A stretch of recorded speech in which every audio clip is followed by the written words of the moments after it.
Warren Buffett made news a few days ago when he sold a lot of his Apple position. And Apple's a company that has been struggling. Well, I mean, its stock is relative, but they've had some issues this year with lawsuits in Europe and America, and re-rocking the same phone for 17 years. So now that Warren has kind of started to abandon the ship, does this mean that 2Tech 2 Index needs to kick Apple out? No, not yet. But what I will say, number one, you have to factor in the price at which he got into Apple. So if you know that, please put in chat. You're my favorite investor of the year. So the return has been incredible. Maybe time to exit. With the death of Charlie, that was Charlie's idea, not Warren's. So that's another reason he kind of got that off the table. Now, him selling half of the position, do I agree with it? 1,000%. And here's why. This is called fundamental analysis. So the weaknesses in Apple is even though they've spent the most on AI startups, they have not had much innovation in the last 5 years. To everybody at HQ, I love you still. Shout out to Tim Cook, Lauren Jobs, Steve Jobs. Cool. But can you tell me 5 things that you've seen out of Apple the last 5 years that you absolutely love? 5? And if it takes that long to give 5 reasons why something is great, it ain't there. Do I think innovation will come in the next 2 or 3 years? But I've been saying they need to go back and get Johnny Ive and bring him back into the consultant fold. You need another product. The AirPods have done well. Great. There was an acquisition from Dr. Dre and Jimmy Iovine. You missed out on OpenAI. You missed out on the crypto wallet. The car thing was a fucking fiasco. Shout out to Lupe. You need another sector, and now you're taking too long to move into healthcare, and the regulations may be tighter in 4 or 5 years to do so, depending on who is in office.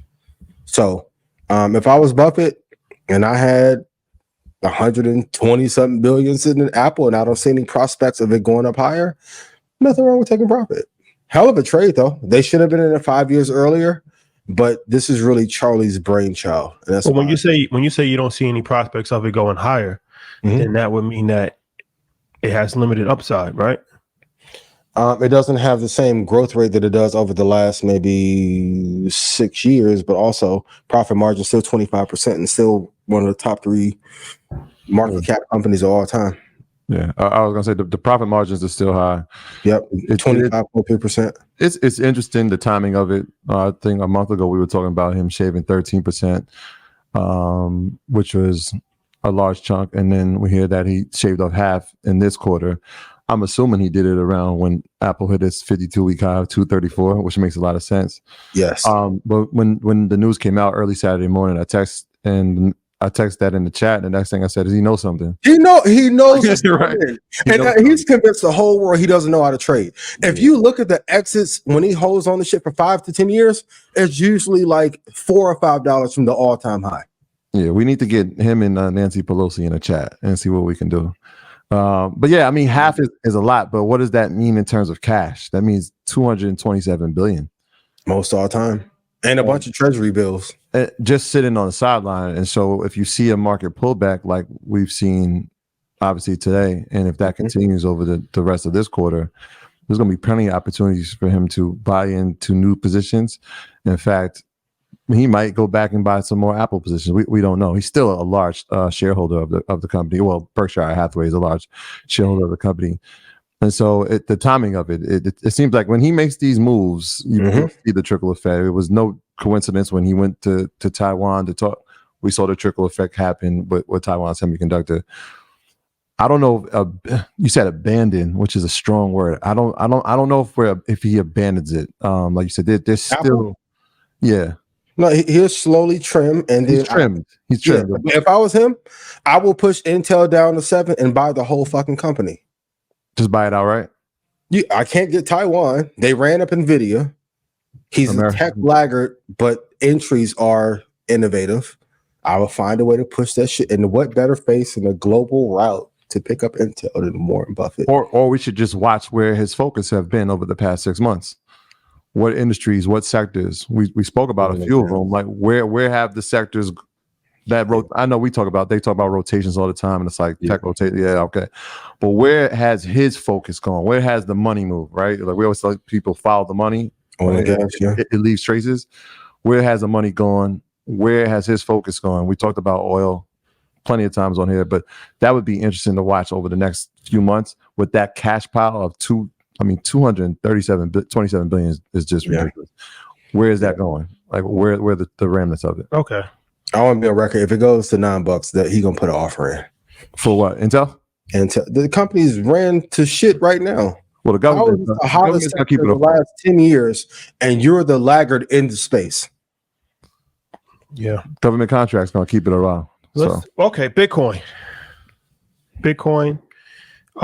dipped under 50,000 today briefly, came back, rebounded, but it's still down tremendously from its high of 73,000, $20,000 lower than that, but still above the 52-week low of 24,000. So what's the deal with Bitcoin? It's going down with everything else. And I kept telling you, Larry Fink is the Hefe of the Bitcoin and crypto market space. So it'll move when BlackRock wants to move. If you got it at 49,000 some change, you did great. If you can get it back at 52, buy and go to the beach. Same thing I did. Go hit the jet ski. If you believe in the assets long term, just hold on to it. But the truth is, the entire economic system needs to be readjusted. And I said on the Stock Club call yesterday, if a 1/4% interest rate change is what's going to be the band-aid to save the market, we're fucked before we even get started. If a 1/4 basis point is the thing that's like keeping everything glued together, we have to have a reset anyway. So Bitcoin is just being drugged down as a result, like the Nikkei, the index. Write this in chat. They're all tied together. There are no assets that matter on earth that hedge funds are not going to touch and have their hands in.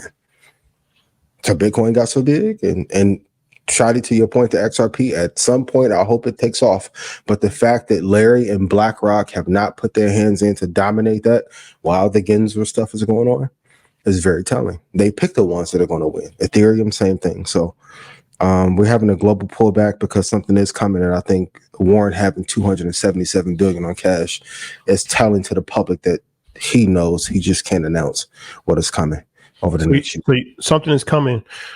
Is a recession coming? I've been saying this the last 2 years, yes. Even when it was on Breakfast Club, I predicted 24 to 25 we would get into recession. So all right. So the recession is coming this year, next year. I think if Queen Kamala gets in, you can damn near guarantee February we're in recession. We're in a recession. What about the idea of the soft landing? Because it's felt up until this point, up until mid-July, I mean, the NASDAQ was at an all-time high. S&P all-time high, Dow all-time high. I think July 10th it hit that mark. Valuations through the roof, multiples through the roof. That has pulled back now. Is the theory of soft landing, are you still opposed to it? We want truth to truth. Truth? Soft landing was some bullshit from the very beginning. That's another phrase for market manipulation. So if you got in and you priced it in, great. Okay, I'll ask both of you. Take me out of the equation. If you never met me, off the top of your head, if your entire life savings had to go into 4 companies, what 4 would you pick?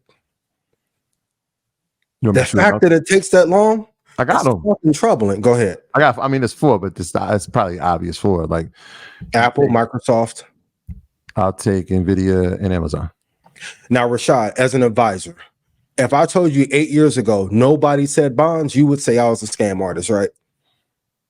A fucking bond market collapsed and the yen collapsed, and everyone's like, no, it's fine. The AI, generative AI, is going to bring the market. What? Oh, okay.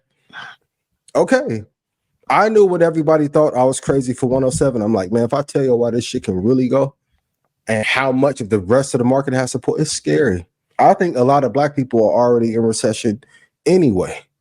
A lot of mid-sized businesses are in like recession anyway. What I asked, how would this really affect? Because the consumer sentiment is already recession.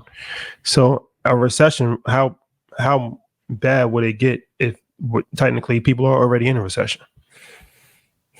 I mean, I think if they unleash the truth and tell how, even with the jobs report, I'm like, I don't think that's the real, because if we take the government jobs out of it, how many jobs are we net positive? That's the thing I want to see. Now, that's the part that's really tough. Now, if you take out the jobs that pay $25 per hour and less, and government jobs, like, what is the net? If you look at Silicon Valley, they've been on a freeze. We all know people at Meta, like, they weren't hiring like how they were 2 years ago. And they were slashing fucking jobs like crazy 2 years. Like, this is real.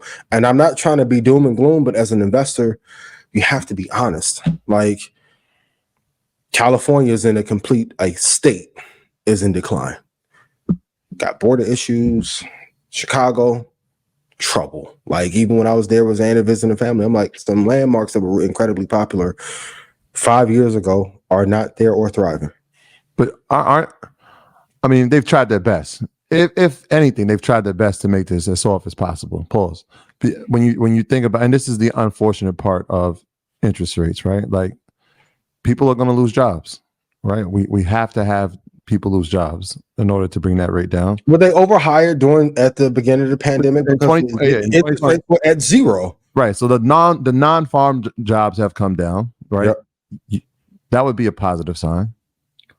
Right. Inflation has come down. So, like, these things, whether they've been manufactured or not, we'd have to be like an expert economist to actually follow those numbers like stringently. But isn't that, like, this is part of the hardship that comes with, if we want a 0.5% or 0.25% in September, like, these things have to happen. I feel like this is the natural course if we want rates to come down. No? Yeah, very true. But also, when they hire at the rate of 3x because the interest rate was zero, when does venture capital and angel investors get the blame for causing this mass introduction of all these jobs that were not needed?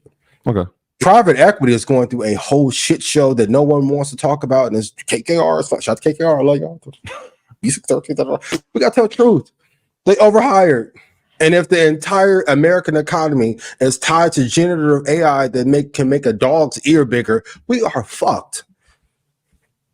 Rashadi, what 3 companies right now, if your entire life savings and brain was on the line, would you put your money into?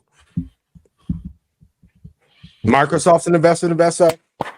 Job will play 2 more. What's up? We are talking today. Choose wisely. But out of that, notice all the companies we're not mentioning. We gave 30 the other day. Oh, I do want to say, I'm glad you said that, Ian, because I want to get your perspective. Oh, you got to give us 2. Well, I think it was rhetorical. I think it was a rhetorical question. Oh, I thought you was. No, it's not. It was literal. No, it was literal. You said you can't take Microsoft. Give us 2. I gave you Microsoft already. What's up? You got 2? I mean, of course, you're gonna go Microsoft. That's the number 1 draft pick. Okay. Safety. Microsoft is our bond market. Rashad, if I told you in 2009 Microsoft would be our bond market, you would say I was crazy, right? No single equity should be the most stable thing in our market. That's fair.